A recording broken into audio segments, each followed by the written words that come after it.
محبت کا سلوک ایک دفعہ بھی اچھا طبیعت میں اتنی حیا اور اتنا وہ تھا. ہمارے یہاں ہوتے تھے سید حبیب الرحمان صاحب جی باٹنی والے, بہت شریف آدمی. باٹنی میں سید حبیب الرحمان کیا باٹنی باٹنی پڑھا, بایولوجی کے تھے, زوالوجی کے شاید بایولوجی کے تھے. نہایت شریف آدمی, بہت اچھے آدمی, غیرت جماعت تھے. تو وہ لاہور کے تھے. ان کو کوئی پرابلم تھے, پتہ نہیں کیا تھی, وہ کبھی جاتے تھے تو کئی دن نہیں آتے تھے, اور کلاسیں جو تھی وہ بیٹھی ہوتی تھیں.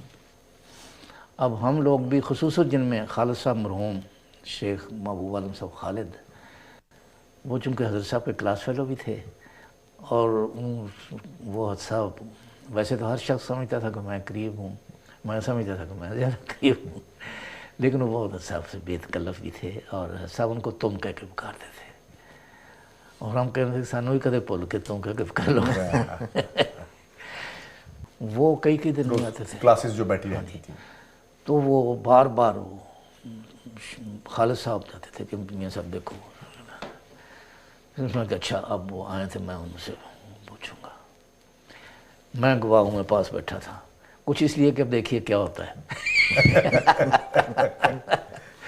وہ آئے, کئی دن کے بعد آئے. وہ اپنی کلاسیں پڑھا لیتے تھے, یہ نہیں کہ وہ نہیں کرتے تھے, لیکن بیچارے ان کے حالات, ان کی بہنیں تھیں بیچارے وہاں شاید اکیلی تھیں یا کچھ سم تھنگ لائک دیٹ, تو وہ بیچارے مجبور تھے.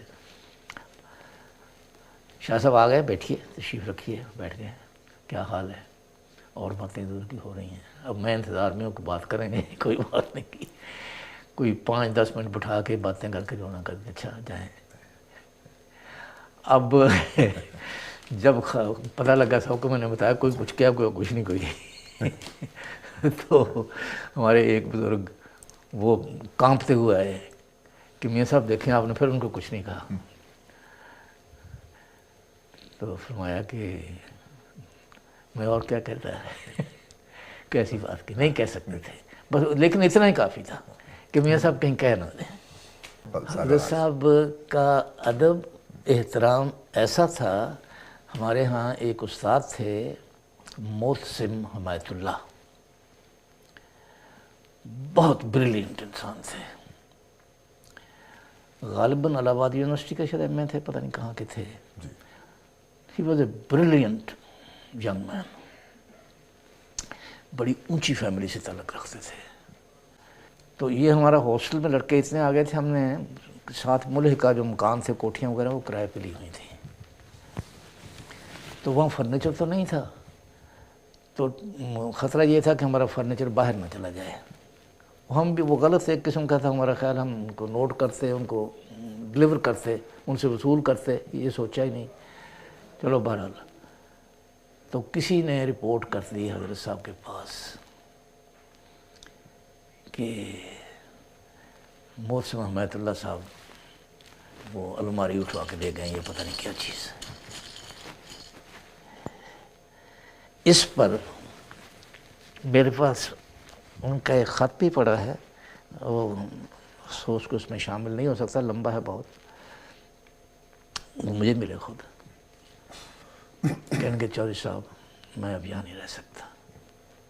میں میاں صاحب کے سامنے کس طرح جاؤں گا, یہ الزام لے کر کے میں نے الماری یہاں سے اٹھائی ہے, کیسے جاؤں گا, میں نہیں جا سکتا. He left the college, believe it or not. He left the college, جہاں جگہ نہیں ملتی تھی اس وقت. یہاں ان کو اتنا سکون تھا, مجھے بار بار کہتے تھے جو مجھے فلاں جگہ نہ ملا, فلاں جگہ نہ فلاں جگہ ملا.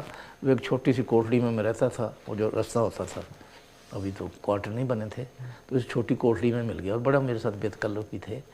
تو وہ کہنے کہ میں اب نہیں رہ سکتا, میں میاں صاحب کے سامنے میں نہیں جا سکتا, استعفیٰ دے دیا, چلے گئے. تو مطلب وہ احترام کی بات کر رہا ہوں. تو یہ تو صاحب کا وہ تھا, وہ تو حضور لڑکوں کو ٹاسک دیتے تھے کہ یہ موضوع ہے, یہ کتابیں ہیں, ان کو پچھلا انڈیکس دیکھو, اس میں دیکھو کہاں کہاں اس کا ذکر ہے, وہ سارے صفحے پڑھو. یہ کتاب ہے, اس میں انڈیکس دیکھو, اس میں وہ مضمون دیے ہوئے ہیں, صفحے دیے ہوئے ہیں, پڑھو, اور پڑھ کر اس کا جواب لکھ کے لاؤ. خوب, بہت خوب. اچھا, تو ظاہر ہے کہ یہ کام ایسا تھا کہ وہ تو وقت چاہتا ہے, لڑکا لکھ کے لاتا تھا, جب ہم نے کہا کہ کام بڑا خراب ہے، پاس واس کوئی نہیں ہونا ہے، سارے لڑکے بڑے آرام مارکس سے پاس ہوئے.